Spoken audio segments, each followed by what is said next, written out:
President Obama is cutting short his overseas visit with NATO and European leaders to visit Dallas early next week in the wake of the deadliest day for law enforcement since 9/11. 5 officers were killed by a sniper during a protest on Thursday. 9 others were wounded. The gunman targeted them following the deadly shootings of 2 black men at the hands of police officers this week.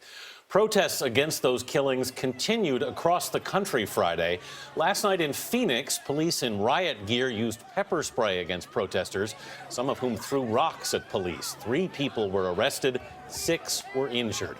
However, most of the country's protests were peaceful. This morning, we are learning more about the gunman. Investigators say Micah Johnson was amassing an arsenal at his home outside Dallas. Johnson was an Afghan war veteran. His tour of duty ended in 2014 when he was sent back to the U.S. after a female soldier accused him of sexual harassment.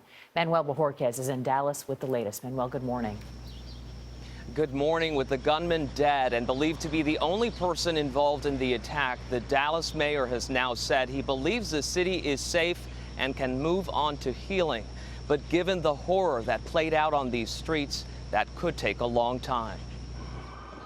This cell phone video shows the gunman targeting an officer. A gunfight ensues. The officer goes down.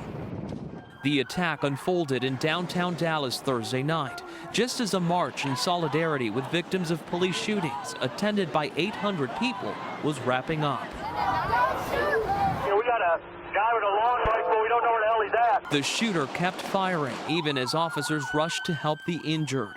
Protesters ran for cover and provided almost instant live feeds of the ambush on social media. One of them was freelance photographer Michael Bautista. I was literally maybe 20 yards away, 30 yards away. Close enough to see an officer go down? Yes, close enough to see the ricochets of bullets hitting off of glass and metal. CBS News has learned that after the initial shooting, the gunman ran into a nearby college, where he reportedly shot through windows and doors and was eventually cornered by police on the 2nd floor of a campus building. Officers tried to negotiate with 25-year-old Micah Johnson, an Army veteran. Police say it was then that he made his motive clear. The suspect said he was upset about Black Lives Matter.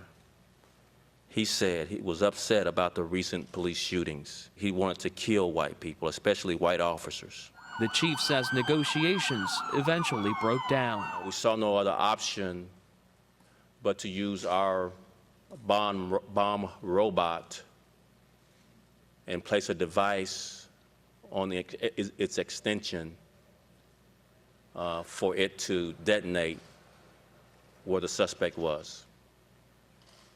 Other options would have exposed our officers to grave danger.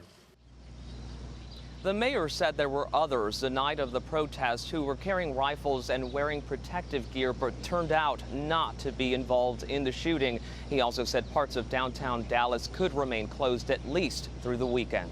Benita. Manuel Bojorquez in Dallas this morning. Thank you.